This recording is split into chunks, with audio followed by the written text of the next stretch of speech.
Learn the most advanced recruiting techniques. Land the most desirable talent. Launch your company towards massive success. This is Hire Power with Rick Girard. Using analytics and behavioral models to attract and retain great talent. This is today's topic of conversation for our show. I'm Rick Girard, and welcome to the Hire Power Radio Show. Our mission is to discuss and deconstruct insights from top-performing entrepreneurs and industry experts. Every week, we uncover tested, tactical solutions to solve your company's toughest hiring challenges. Today, our guest is Robert Curtis. Robert is the CEO of Alpha Quantix, provider of people analytics, metrics, and performance solutions and related management training. Alpha Quantix is a certified partner with Predictive Index, and Robert actively engages business owners and senior management to both direct management and jointly with industry-specific consultants in a variety of capacities focused on hiring the best people, developing employee engagement and delivering employee performance, and shaping organizational culture to help companies be the best they can be. Welcome to the Hire Power Radio Show today, Robert. Thank you, Rick. Glad to be here. Great to have you here. So we're going to cover three things today. We're going to understand how we use analytics to kind of understand the job itself, how to craft a job description, and then how to format the job description for the best attraction. Sound fun today? Sounds great. All right, awesome. So I'm going to let you share your wisdom here. So let's talk about how we use analytics tools to really understand what a role is. Sure. Our process usually starts with understanding the job position itself. If you're trying to fill a job position or a group of people similarly situated, you really have to understand what they're up against, what their expectations are, what the characteristics of and the demands of the job are, as well as not just, and we're not talking about just the the briefcase factors, like the education and the experience and the skill set. We're talking about what it's going to demand for performance, how to get them motivated, how to get them engaged. Okay. And everything from, the actual job expectations, the tasks involved, but also the people they're going to be dealing with, the people in their group or in their company or including their supervisors, their managers, people like that. And we go into analytics to dig in and find all of that out. We use analytics to find that out. And then we use those and we apply what we learn from the analytics in the recruiting process. Okay. So I find with some companies, they just know they have some work that needs to be done, but they really don't know what that job is. Like you have to sit down and kind of really walk them through and extract that information out of them, right? Exactly. So how do we do that? How do we get to the core of the work that needs to be done? Well, in a large organization, it's kind of easy because what you can do is look at the existing talent pool, and there will be a lot of people doing similar functions, and you can do the analytics on them. You can survey them. You can find out from the actual employees who's performing well, what their qualities are, what makes them tick, and what makes them perform well. But mid-sized and smaller organizations have a little bit more of a challenge. Yeah, definitely. So what we usually do in those situations is we'll look to maybe the person who's currently in the position, if maybe people who have previously held that position. Okay. You look to the current manager in that position. Or what if it's a new role? If it's a new role, you could also look at the manager, what their expectations are. Okay. You're also looking at the interaction between the manager, and you're looking with the interaction of that role, that job, even if it's new, with the other people in the team. Who they're going to be dealing with, whether it's the public or whether it's internally in the organization. And we take a look at that.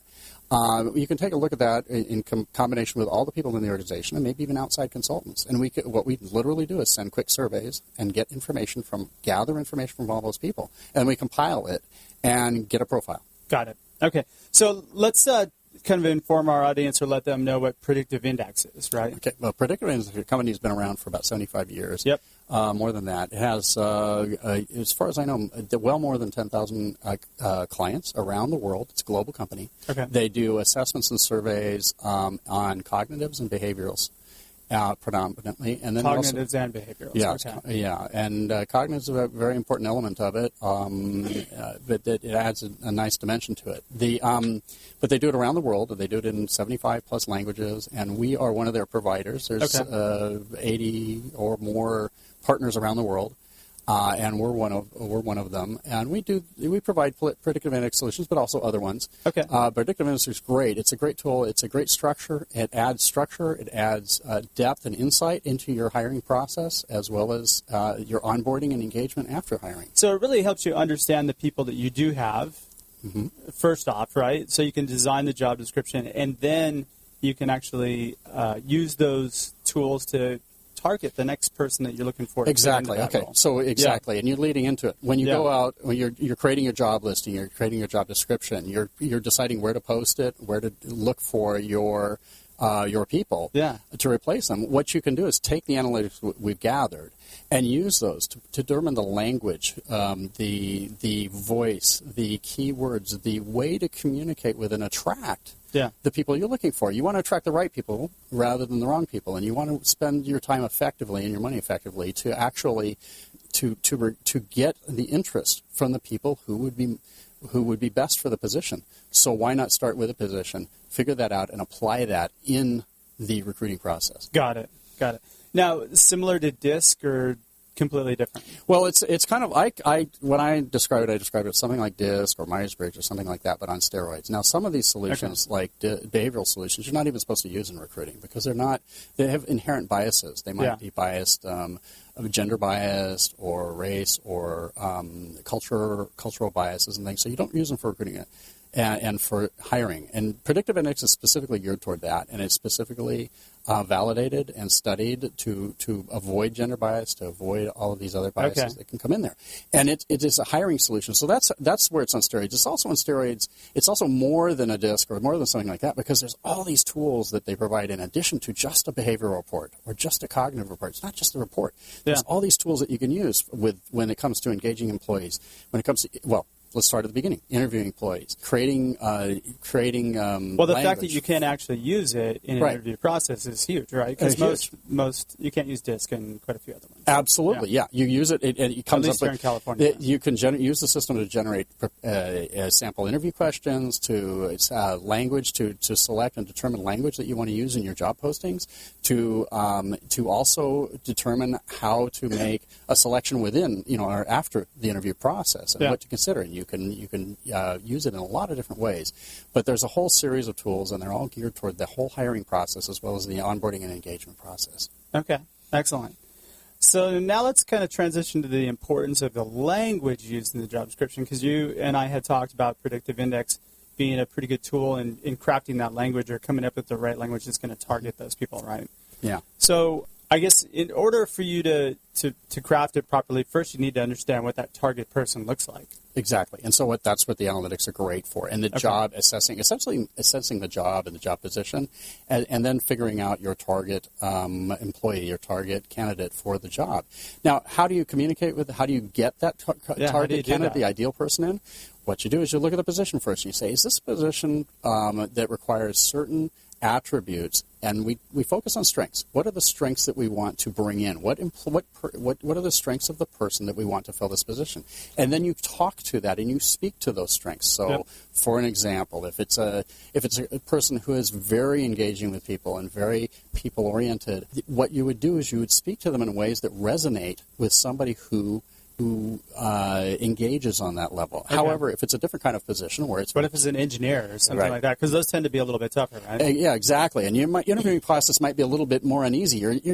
Basically, most of those kind of interviewing processes or recruiting processes are based predominantly, to a large extent, on the resume and the skill set and everything else. But then you have to also look at how they're going to engage with the rest of the team. Yeah. Or the people they're going to deal with on a regular basis. It doesn't really do anything for the skills so much, but it does do a lot for whether or not they're going to interact well with the team. Exactly, and how they're going to perform and whether they're going to deliver timely and the right results you need, and whether they're going to respond in the environment that they're putting them into. Got it. Okay. So the separate skills piece is something that really company has to do a little bit on their own. Oh yeah, that's going to come. Managers and business owners and other people, they have the 9 times out of 10 they already have the skill set and understanding of what the technical requirements of the job are, and that's education. What they don't understand is, and what's difficult to determine is how that person is going to be a good fit and how that person is going to be a good engagement and help the company culture to be where they want it to be. Got it. All right, so crafting keywords. I'm gonna use an engineer as example again because I know that you and I both know those are usually the toughest people, right? So from that perspective, how do we target? How do we get the right? How do we get the right keyword triggers in order for us to really get that right engineer? Okay, so for example, we wouldn't look at only the fact that they're an engineer. We'd look at who they're going to be dealing with, what their boss is like, what their other coworkers are like, whether they're going to be dealing with the public or not, and various factors like that. Once you have that information and you kind of understand where they're going to be situated, then you look at the kind of person that you need, and you look at factors of for example, how quick they are, how their emotional quotient levels, the various levels of their skill set, their soft skills. Got it. And also the behavioral things. And then you use that understanding. For example, in an engineer case, you're probably going to meet somebody who's detail-oriented, takes their time, that is technical and results-oriented, and things like that, various characteristics. But they also might have a boss that is not necessarily like them. It's more of a people manager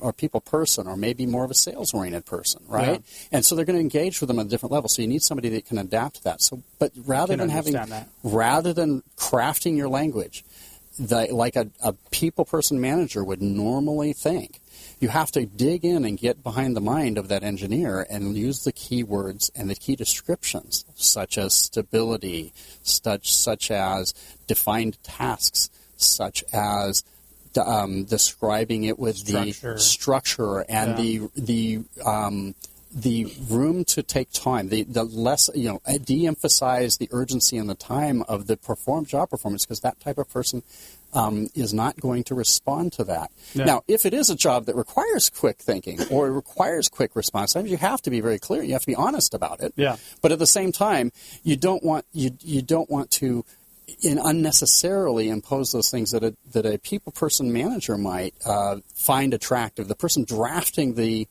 job description might find those attractive and interesting, but not the person that's supposed to respond to the description. Absolutely. So really we're using it as a tool for not only just performance review and engagement, but performance and how that person's managed across the board. Exactly. Okay. And you're setting them up for success. You're setting them up by emphasizing their strengths, attracting them because of their strengths, and then putting them in a situation where they can flourish, where they can build upon those strengths and perform well. Boom. That's what I like to hear. We're talking to Robert Curtis, CEO of Alpha Quantix. We're going to take a quick break, but when we come back, we're going to talk a little bit more about how to actually plug impact words into a job description. We're going to help you build out a job description that's going to engage these people. Be right back. You're listening to Higher Power with Rick Girard, giving you access to recruiting techniques that will help you hire key talent to build your company towards real success.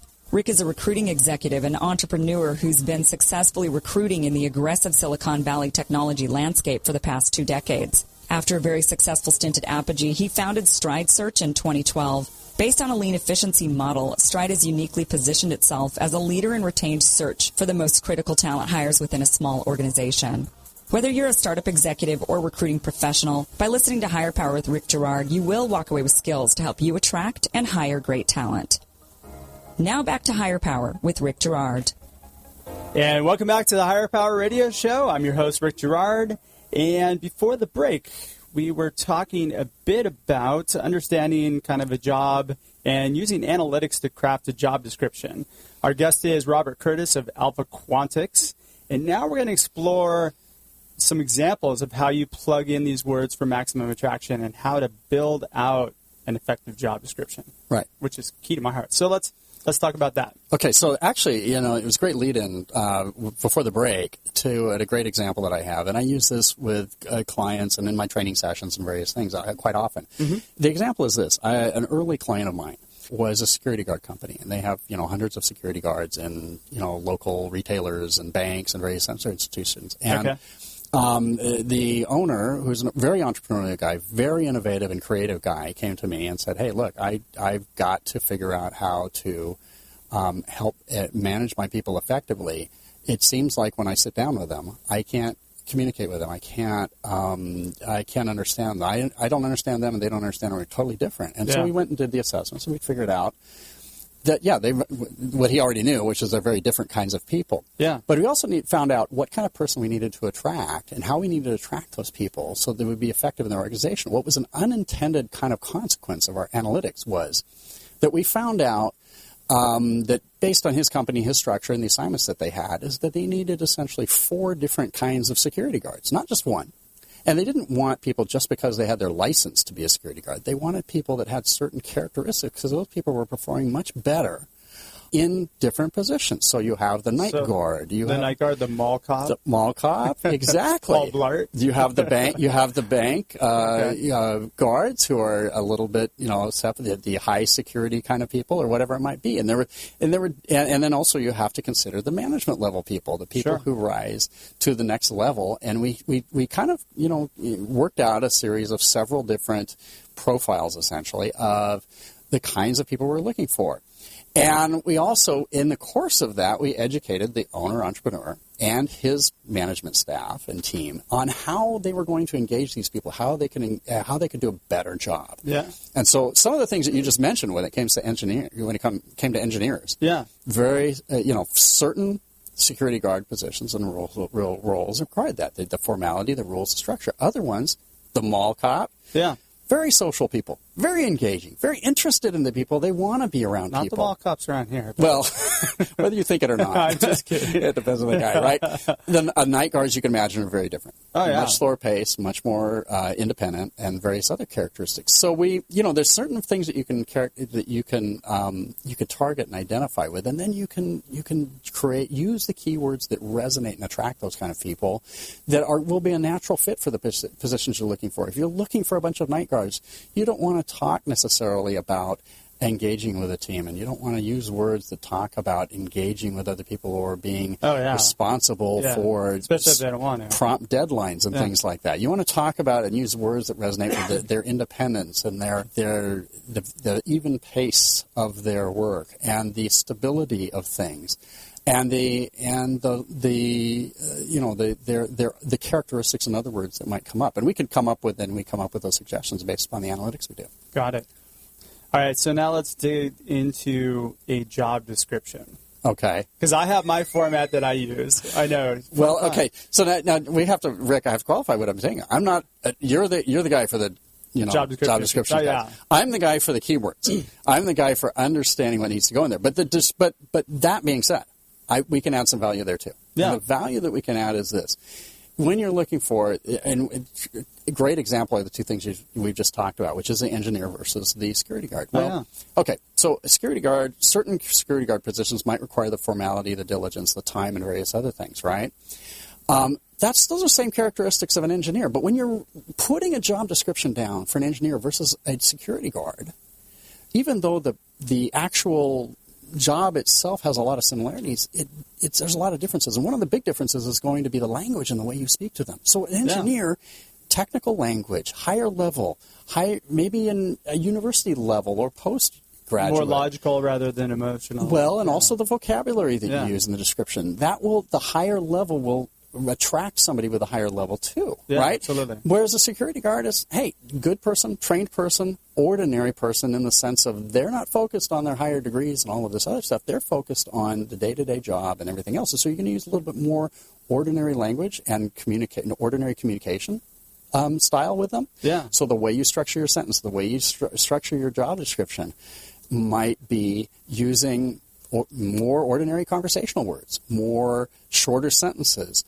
maybe even a shorter description itself. Yeah. They'll get the point. Yeah. But with an engineer, they might want a little more detail, and they might want those higher level words and their technical terms. They might say, hey, they're very focused on what they can and can't do. Yeah. So you want to make sure that you can put in there things that they will resonate with, that they can do and that they can identify with, so that they'll respond. Well, this is why I wanted to have you on the show, and this is why I like kind of what you do, because actually, if we've got an idea of what that person looks like, then you can plug in the right verbiage for that right person. Mm-hmm. And you're right, the language makes a huge difference. Absolutely. Especially, so you do have to target that. Whenever you're crafting a job description, you have to target it toward your audience, that person that you want. Mm-hmm. You want to touch that person. It's going to be the optimal performer for your role. Okay, now here's something I want to add on to it, Rick. Okay. I met you a few months back, several months back, Sure. right? And I met you right after that. I came to one of your presentations, or at least I caught the tail end of it. I was at a meeting, but I caught the tail end of it. I loved what I was hearing. Okay, and what you were talking about was figuring out the you correct me on on the way I describe it, but it's figuring out essentially the pain points or the discomfort, the things that a person doesn't like about their current employer, because most people you're recruiting now are employed. There's full employment, Almost right? 70% Right. of people are unhappy in their jobs. Okay, so you got to figure out what would make that kind of person unhappy in their current position. And if you can use those keywords and you can inject those into your description and into your job postings and everything else, that will help you find the people and get something that, like I said before, resonates with them and says, I really am interested in this job more than my current job. Yeah. I call it opening up a career wound. I mean, everybody's got some sort of wound in their career, right? But if it's something that's big enough, and we can touch them at the right time, then maybe we could be the Band-Aid to heal that wound. Exactly. And going back to our example of security guards or engineers or somebody like that, there might be things that are career wounds. For example, an engineer hasn't felt like he could rise to the level of manager. Well, maybe you have, or what they wanted. Maybe that's what you're looking for. Maybe you're looking for an engineer that can rise to the level of manager. Well, if you can put those key descriptive words in there, and that you're not only touching on getting what you need, but you're also touching on the wound or the pain point for that candidate that you're looking for. And you know, when you're building this out too, what's interesting is there's 3 wounds that come up almost every time. One of 3 things. One is lack of growth or inability for them to really take on or make the impact that they want to. Second would be the challenge of the work. Mm-hmm. They're bored. The content of the work is boring, or they're just doing repetitive things and it's not challenging anymore. And third is leadership. Okay, I'm going to challenge you right now, Rick. Okay, and the challenge I'm going to give to you is, because you just described things that by the way, you did my analytics, right? So I've seen. Yeah, I did. You're results-oriented, driven guy, very high performance-oriented and results-oriented kind of person, right? Yeah. The 3 things you just described that inherently, okay? Mm-hmm. So you have to understand and think about it. When you're talking to an engineer, their performance and their results are not on timeliness. They're not on increasing profits. They're not on quick things or dramatic things or things like that. They're focused on the detail. They're focused on quality. They're focused on being thorough and everything. So the keywords that might appeal to you, you got to double think it, and you look at our analytics and realize that, wait a second, what is appealing to you might not necessarily be as appealing to them. So it opens up the door to look at it and see it from their eyes of the real candidate you want. But, the growth could mean anything, right? Or the content of the work can mean anything. Or Absolutely. Absolutely. And I'm not saying that you were wrong. I'm just saying that it doesn't necessarily mean that it's based on my... Growth can come in different ways, for example. And that's all I'm saying. I'm saying that the growth can come in the way that you might be accustomed to versus the way that an engineer might. Growth might be learning something more in depth, taking more time. Having more responsibility for the details might be the growth that they're looking for versus somebody like you who's super dynamic and super outgoing and everything else. Yeah. Your growth, it comes in a different way. Well, you mentioned the pain point, right? And this is like I think recruiting is it's a sales cycle, right? Mm-hmm. And you don't go into a meeting without knowing what your client's pain point is, or potential clients, right? Exactly. So, this is why I beat my head against the wall talking about this so much, because it's so important that you actually touch somebody in a different way rather than trying to push a job down their throat. Yeah, and that's the problem is with the competitive environment now with full employment and everybody, just basically anybody who's not employed right now is going to be, if they're good quality and they're a good person, they're going to be taken up right away by somebody. And if you're not there, you're not first, you might lose out. But then there's a lot of people who are working and situated and have these wounds that you talk about and do want to move and do want to advance their career and grow and everything else. And if you can find them, then you've got great candidates. And you can, if you don't approach it from, hey, I got a job, are you interested in a job? Right. Right? Because they're not. You got to throw in those adjectives and the descriptors and everything else that make it appealing. Exactly. All right. So here's my 5 things that I'm gonna kind of plug as far as what needs to be in a job description. And I've done this before, but I feel like I like to beat a dead horse.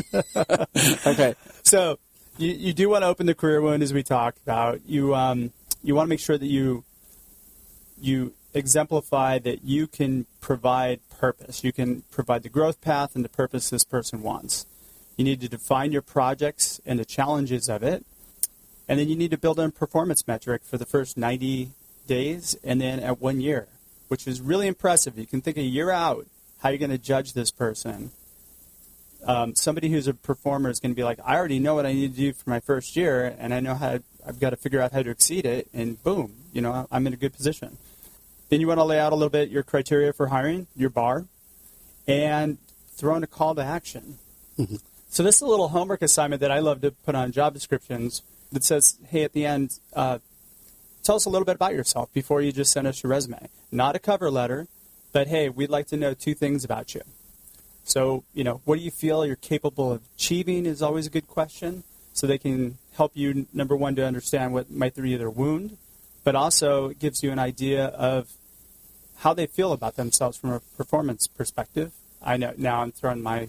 Mm-hmm. No, this is great. This is awesome. And then tell me about the most significant accomplishment you've had in your current role. Mm-hmm. If they can kind of put something out there and they can express it, then you probably have somebody who is worth talking to. Now, if we have independent of a resume. If we have a minute, I'd love to elaborate on that and say, Please do, yeah. Their response, that those 3 questions or 2 or 3 questions, whatever you put in there, they're free-flowing information. Yeah. How you read and what you see in that response can give you great insight. Oh, yeah. Not only into who they are and what kind of person they are, but how they will fit with the job. Yeah. And you pair that with the analytics that say this type of person will pair.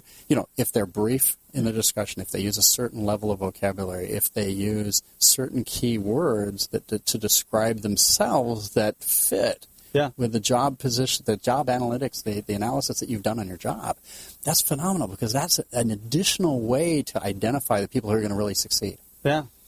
Spot on. Well, great way to wrap it up, too, Robert. So we're just about out of time for today's show. God, we should do an hour show sometimes. Robert, thanks again for your time investment today, and welcome to the Higher Power Radio. Thank you very much for having me. I appreciate it. Absolutely. Now, I'm sure that people want to use predictive index and find out more about Alpha Quantix. What's the best way for them to reach out? Well, you can go to alphaquantix.com, and the Quantix... Spell it out. ALPHA, Quantix, Quantix on the end.com. All right. And they get information there. They can call us at 877-QUANTIX, again with an X on the end. Okay. And get more information. And we're glad to help out. I mean, we do informational training, seminars, and educational events regularly. And we're glad to invite you to come attend and learn. Awesome. And believe me, guys, Bob is an expert in this. He knows his stuff, and his the analytics test is fascinating and almost a little discouraging. No, it's supposed to be totally encouraging. I'm totally just kidding. Oh, Rick. That was for me. So I want to thank our listening audience for tuning in to this week's episode of Higher Power. A quick thanks to our team, our engineer, Paul Roberts, our producers, Andrea Ballin, Shanti Ryle, and our executive producer, Kim Iverson. To listen to this show and any past episodes, you can check us out on Higher, that's HIRE, powerradio.com. or Higher Power Radio on iTunes. Follow us on LinkedIn and Facebook at Higher Power Radio Show, or you can follow me on Instagram at RickGerard1. You can also check me out. I'll be speaking on March 7th at Disrupt HR. Woo! There you go. So we have another great show lined up for you guys next week. Our guest is going to be Gene Latu, the founder and CEO of Ingenious Solutions. I'm your host, Rick Gerard, and you have been listening to the Higher Power Radio Show. Aloha. Thank you for listening to Higher Power with Rick Gerard on OC Talk Radio.